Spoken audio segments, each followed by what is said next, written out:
Now for my next guest, art can be seen all over Seattle, and hers definitely can. Her eye-catching murals grace the walls of places like Ballard to the halls of TikTok. Look at that. She's currently working on a big project at the W Seattle Hotel, where she actually lives full-time. Her name is Morgan Zion, and she's here to help me tap into my creative side. Good morning, good morning. Good morning, Kelly. Thanks for having me. Oh my gosh, thank you so much for being here. I was telling you, I feel like you don't really get to tap into this creative art side all the time after you're done with school and high school art, unless you're doing it full time. So true. Thank you. What are you showing me today? Yeah, so we're gonna learn how to cross-hatch. And if you've ever heard about cross-hatching, it's like this up-leveled way to draw and paint.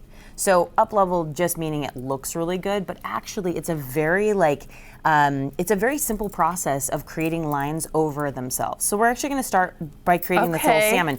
Here's our reference. Yes. And this is just one. It took me a couple minutes. It was so meditative. How and you did sit that? there. No. Seriously. How did that only take you a couple? I could never. No, but you will right now. So let's start. We're going to grab this pen. The big guy. Yep, the big guy. And we're going to go around the entire outside. So just boom, boom, boom. And these are called Posca pens. Oh. They are paint pens. So they're really lightweight.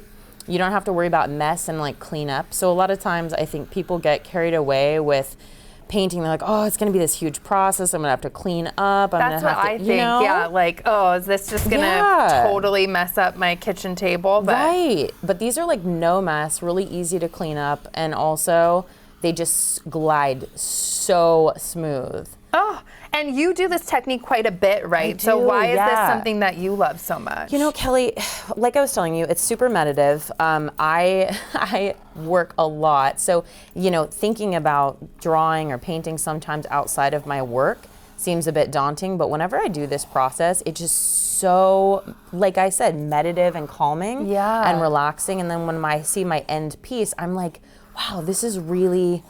this is good. Oh, and then I can teach it. We're seeing some of your final pieces here. I mean, incredible. Thank you.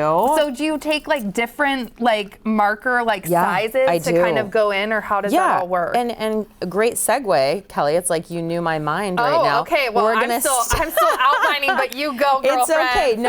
No, let's do it together. Let's try cross-hatching. So I want you to grab the middle pen, this one here. This guy. And we're just gonna start on the left side where the darker areas would be. Let's say the shadow is casting here. The light is here, shadow's casting here. So we're gonna start on this far left, and we're gonna go at a diagonal line. You're just gonna boom, boom, boom. Boom, boom, boom. Boom, boom, boom. You can boom, even say it. Boom, she boom, says, boom. I'm going to. Boom, boom, boom. Boom, boom, boom. All the way down, all the way down. And then you can even continue that line. Boom, up here. It doesn't have to be perfect. This is the great part about cross-hatching. I like that already. It doesn't have to be perfect or precise. Yeah, it can be fun. Now we're going to go the opposite direction. So you're just going to go boom, boom, over boom. The same lines? Yep. It doesn't have to be the same width or anything like that, because these pens are great.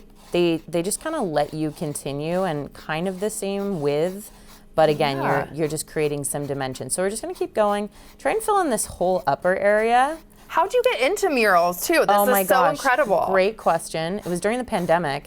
I had always painted and drawn. Right. And a lot of my yoga students, I also teach yoga full time, I guess part-time, full-time.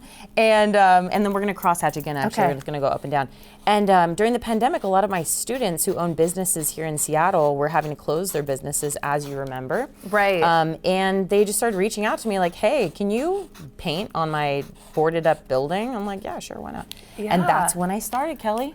Yeah, isn't that crazy? And how long does one of those take? I mean, I'm sure they all kind of differ. They do differ. Yeah, I would say the one I most recently did at TikTok took about 2 weeks, full-time, 10 hours plus a day. Yeah. Whoa. Yeah, because it's you have to watch paint dry, It's a labor, right? It's a labor of love. It truly is. So, and you're also a resident artist at the W Seattle. Yes. So tell me about that, because it means you live there, right? I do. Yeah. It's a very interesting situation we've worked out. But yeah, I'm there. I paint murals for them full time, and then I'm actually working on an entire floor. It's the 14th floor, and I've called it Faces, and you can actually see a few of them here.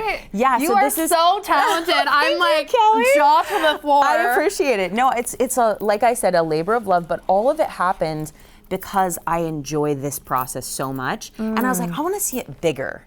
You know, and so I offered up this idea to the hotel, and there's an entire story about it. So you can actually go to my website and view it. It's faces at the top, morganzion.com, faces at the top, and you can read all about the project because it's more than just the murals. It's actually an entire immersive experience. But you know, I don't think that cool stuff happens if you're not having fun.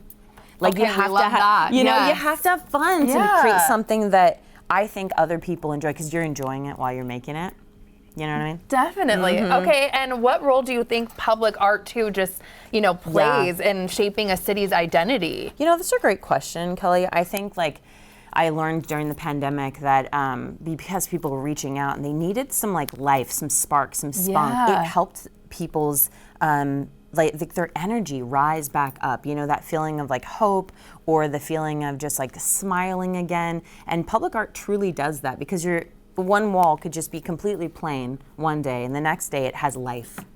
You know, and it can tell a story. It can. I don't know how this is. I think it's nice. Oh, well, you know, I think we should show yours. Well, I mean, you're amazing. I think mine is like, it can be better, but you know what we did? We did our best. You know, while we were chatting. did. Morgan, thank you so much for being here. I so appreciate it. Thank you. It's like such a treat, truly. And is there, I hear there's a surprise there for is. me. There's What a little is happening? surprise. Okay. I wanted to make sure that you got a chance to see you. Morgan, you're gonna make me cry. I mean, don't cry yet. So Not with this beautiful face. Oh my God. Yeah, thank you so absolutely. much. That is so sweet. Yeah. And enjoy. Okay, I will. That is going in my house.